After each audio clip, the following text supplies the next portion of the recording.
Okay, I read this article this past week. The Pew Research Center has been measuring religious identity since 2007, using a slightly different question or wording. This is in the United States. What is your present religion, if any? They asked, as well as a different set of response options. Since 2007, the percentage of adults who say that they're atheist, agnostic, or nothing in particular in the Center survey have grown from 16% to 29%. During this time, the share of U.S. adults who identify as Christians have fallen from 78% to 63%. It goes on to say churches are closing as rapid numbers in the U.S. researchers say, as congregations dwindle across the country and a younger generation of Americans abandon Christianity altogether, even as the faith continues to dominate American politics. So the headlines say this: there's a mass exodus from the church. Now, if it's true, which I doubt, probably just propaganda. Our enemy has been known to like a bit of propaganda in the past. But if it is true, where are these men and women and young people who are betraying Christ in the USA? Where are they going and what are they doing? What are they betraying him for? For the empty promises of this world, the deception of wealth and the deception of material possessions and the so-called freedom of hedonism and the wickedness of this world. But if it is true that they're abandoning Christ, we're not giving up on him. We're not abandoning him. We're not quitting on Christ. See, because we're a different kind when it comes to the faith. We're a different kind when it comes to Christ. Some men will bend and break because the world stands against them. We're not doing that.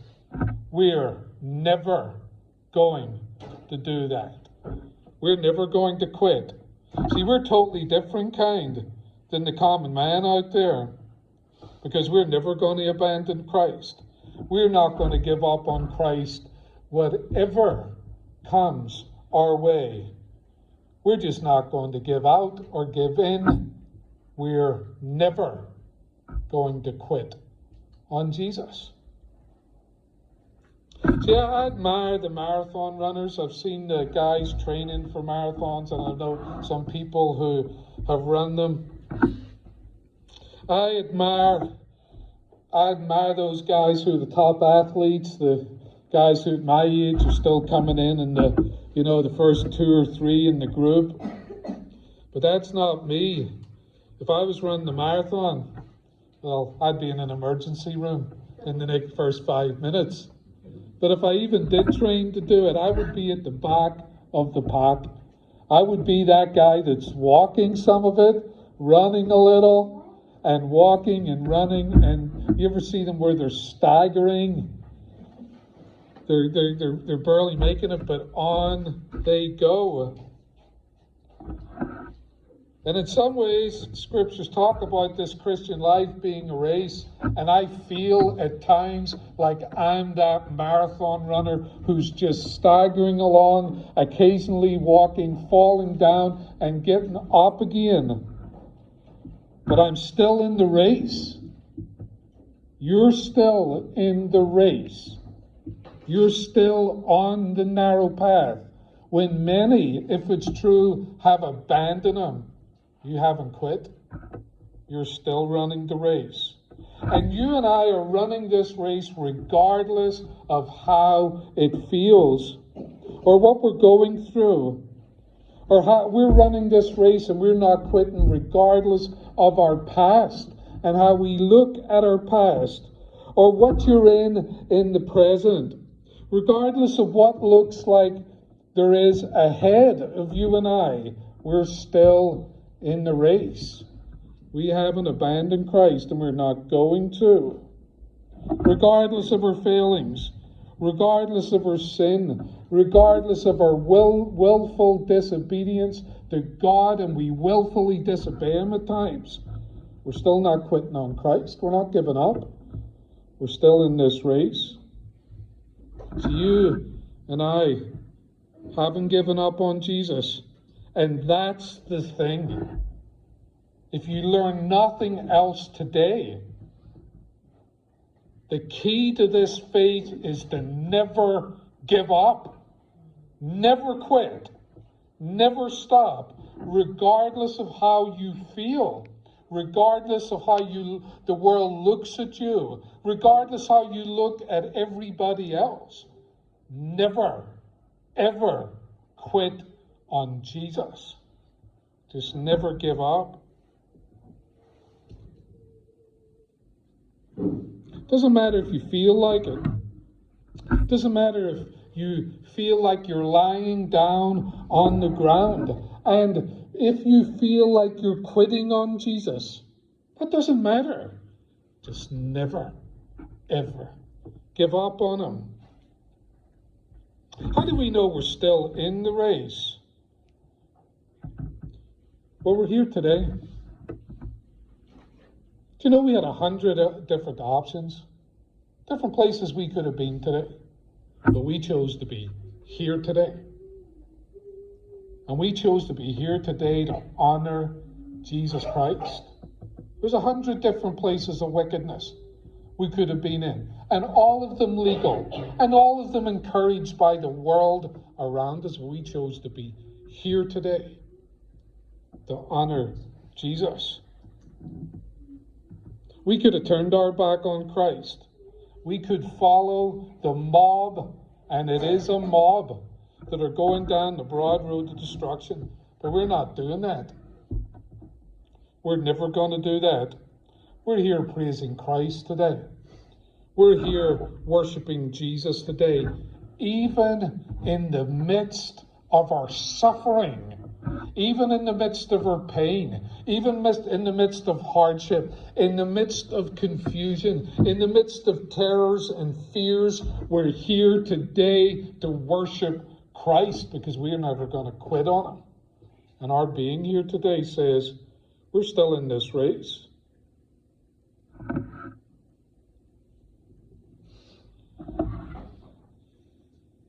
And if the end is nigh, if you turn on the television, if you go on the internet, and if you go on YouTube, there's many people saying the end is nigh. Destruction is coming out of Russia, the Ukraine. You got the Chinese flying balloons over.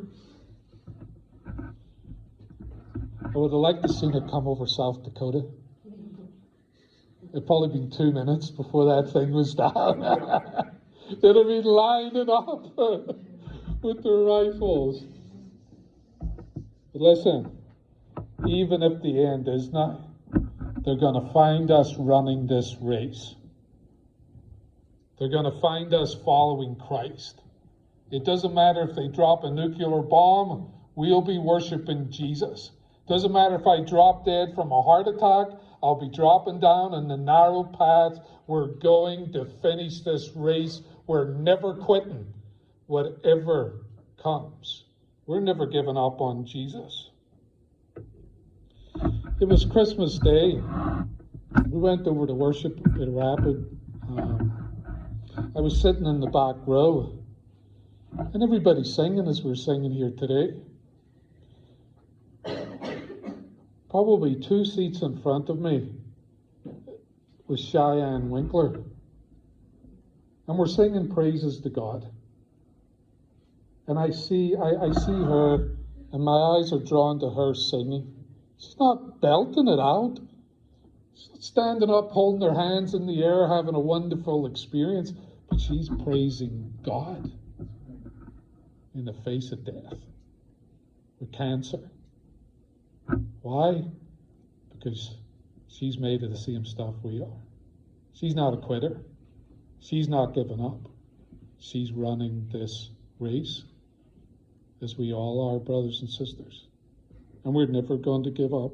How hard is that to do? I can't imagine someone with kind of ill health. If I stub my toe in the door, it's the end of the world.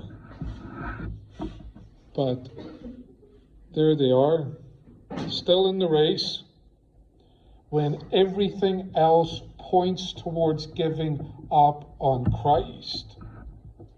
She's not giving up, and neither are we.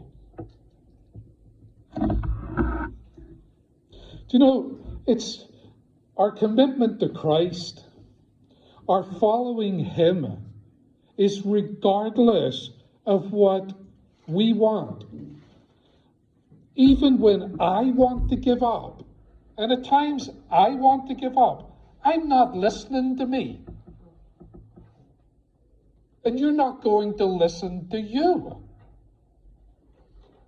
Regardless of our own desires, we're going to stay on this path.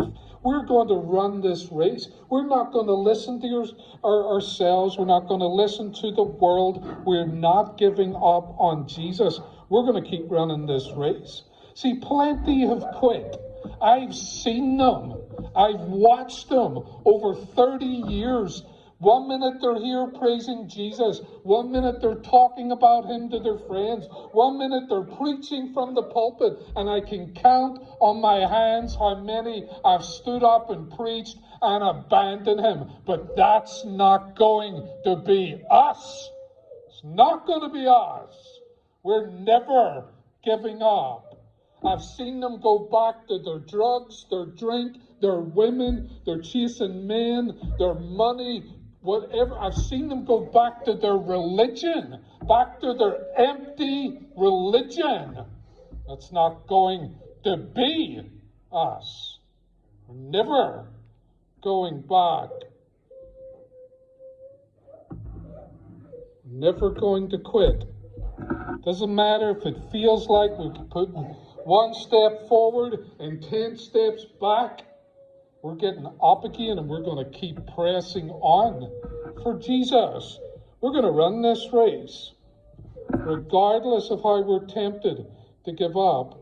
That's not going to happen. Not today, not this week, not this year, not the rest of our lives. We're going over the finish line to win the prize that Christ has called us to.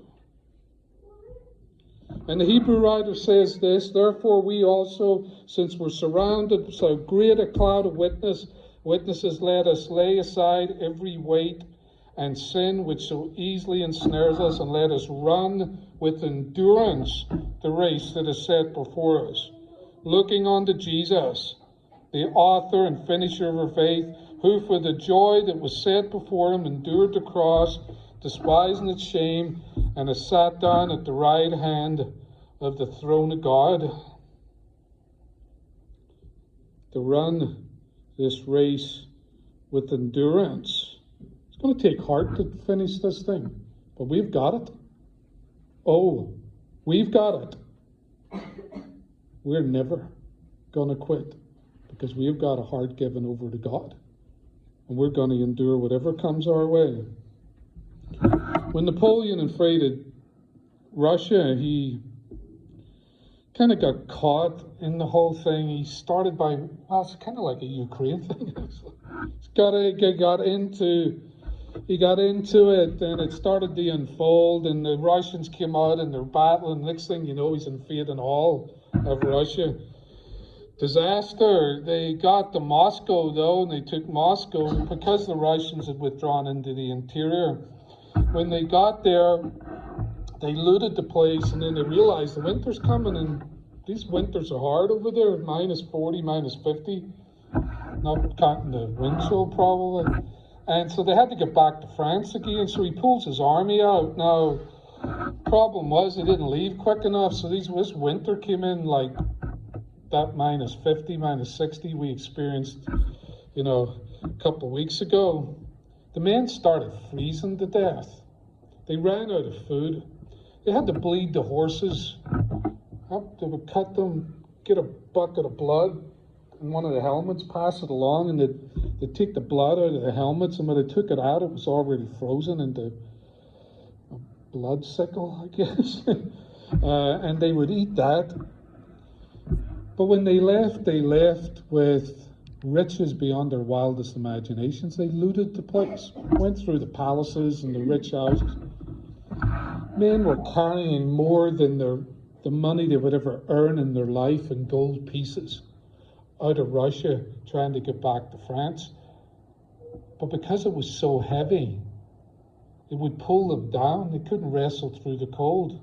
And they'd find them dead with the gold and the riches still in their hands, frozen to them. They couldn't get it out of there.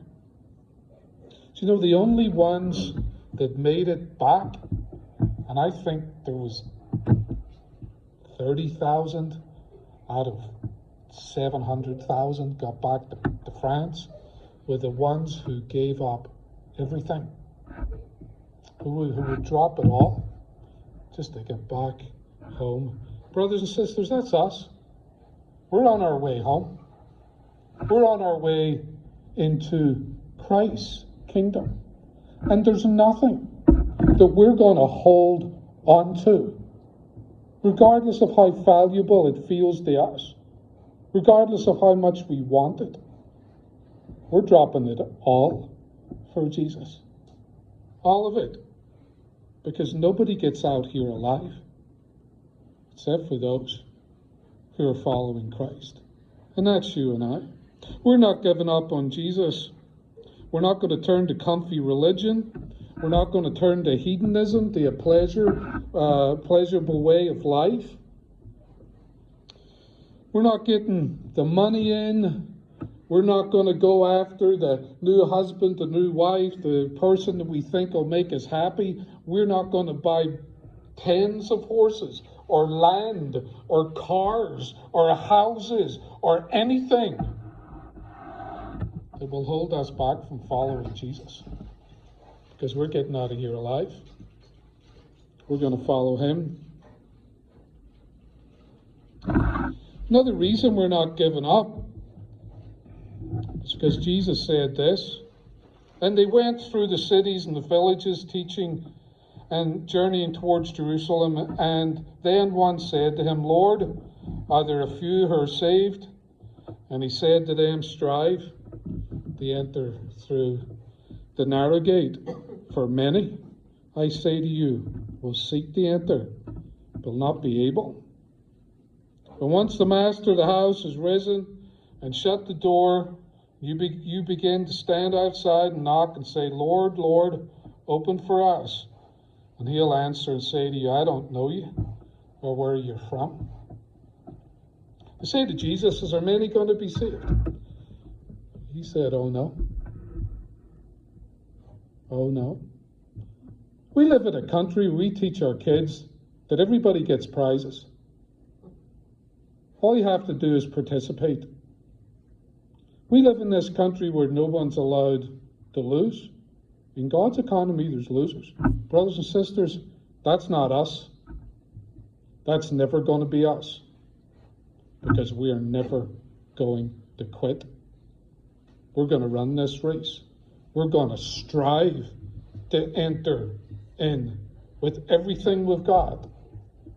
Because Jesus tells us this, not everybody's getting prizes at the end of this thing we call life. So, let me wrap it up here. Press on for Christ. Don't ever give up. This country we live in,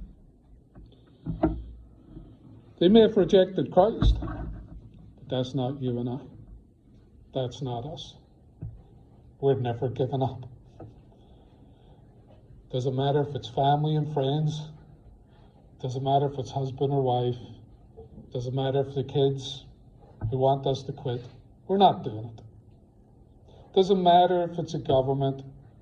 Doesn't matter if it's the church, who wants us to turn away to something else that's not Jesus, they're picked the wrong ones, because we're never turning away from him. We're never giving up. And if it's suffering, if it's pain, if it's agony, if it's heartache, if it's brokenness, let it come.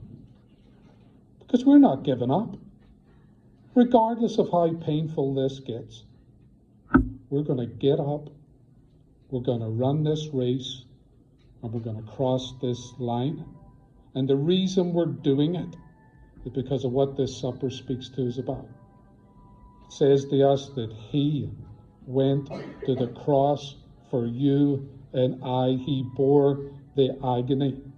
He went through the pain. He went through the suffering. He went through the shame. He went through the abandonment.